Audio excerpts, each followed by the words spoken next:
O Auxílio Brasil, o novo programa social que promete substituir o Bolsa Família, que é muito associado, claro, ao lulopetismo, foi anunciado pelo governo Bolsonaro e promete fazer uma série de mudanças nesse auxílio social. Passar de mais ou menos 14 milhões de famílias para 17 milhões de famílias que vão receber esse benefício.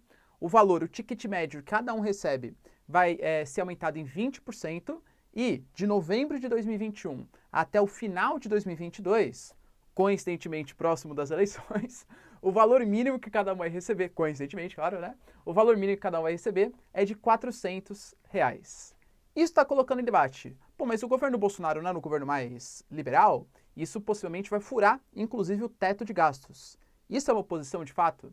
Se você quer entender um pouco mais sobre esse assunto, e muito mais sobre geografia, geopolítica, atualidades, polêmicas, notícias, enfim, tudo para você se manter sempre bem atualizado, já se inscreve no canal, deixa seu like e compartilha esse vídeo, que eu, professor Ricardo, conto muito com a sua ajuda. Belezinha?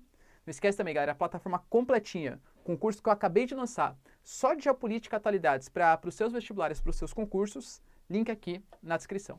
Tamo junto? Então bora lá pro vídeo, ó. Galera, o que tá rolando? A gente sabe que o governo Bolsonaro, pelas pesquisas, você não acredita em pesquisa. Beleza, vamos levá-las a, mesmo se você não acredite, vamos colocá-las como referência.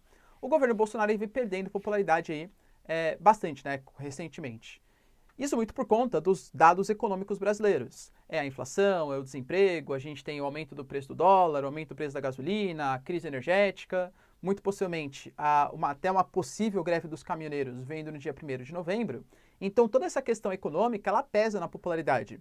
De maneira geral, independente das pautas mais sociais, o que leva a população a aprovar um governo ou não é a pessoa estar empregada e a inflação estar controlada, ou seja, ela conseguir manter o seu poder de compra.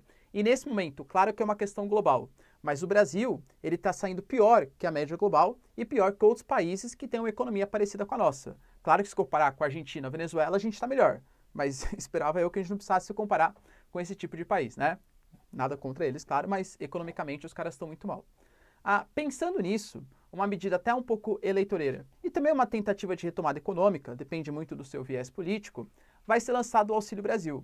Claro que tem toda uma marca de superação do Bolsa Família. Pô, quando a gente fala em Bolsa Família, naturalmente vem na cabeça o Lula, né, que reuniu um monte de programas sociais, criou Bolsa Família, disseminou para o Brasil quase como um todo, enfim, e foi um programa social de bastante sucesso. O que esse Auxílio Brasil ele prevê? Ele prevê um aumento, então, como eu falei para vocês, de 20% do valor que vai ser pago, uma expansão da galera que vai receber esses valores e, até o final de 2022, um valor mínimo a ser pago de pelo menos R$400.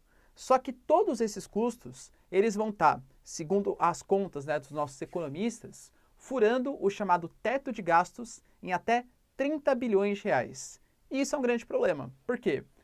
Esse teto de gastos, ele foi criado durante o governo Temer, né, a PEC do teto dos gastos e tal, e muita gente associa, professor, congelar os investimentos em saúde, congelar os investimentos em educação tal. Não necessariamente. O que a PEC do teto estabelece? Como o próprio nome já diz, um teto dos gastos. O governo brasileiro, ele não pode gastar mais do que ele arrecada. Ele tem que gastar, no máximo, um montante ali necessário, que é corrigido anualmente e corrigido pela própria inflação. Então você pode aumentar gasto em saúde e educação? Claro que você pode, desde que você corte outros custos. Percebe? Então a conta ela tem que fechar azul, digamos assim. Isso manda uma mensagem para os investidores, etc., que o Brasil está tentando se tornar um pouco mais responsável do ponto de vista fiscal. E se o Brasil é responsável, atrai mais investimento, empreendedorismo, crescimento econômico, etc., etc., etc. Tá? Ou seja, o que essa mensagem está transmitindo para a gente? Esse furo do teto em 30 bilhões. Isso vindo de um cara que, Paulo Guedes, né, se dizia liberal, da escola de Chicago, um Chicago Boy, etc., que é uma medida que vai furar o teto de gastos e vai ferir a credibilidade do Brasil no mercado externo. Professor, mas tem que ser assim mesmo, porque esse teto de gastos... Tal. Galera, a gente não pode pensar tanto com o coração, né? Tem que pensar um pouco mais com o nosso cérebro também. Eu sei que, claro, eu particularmente defendo que tenha que ter esses auxílios diretos num valor até maior, talvez que esses R$400, né, uma renda mínima, etc. Tal.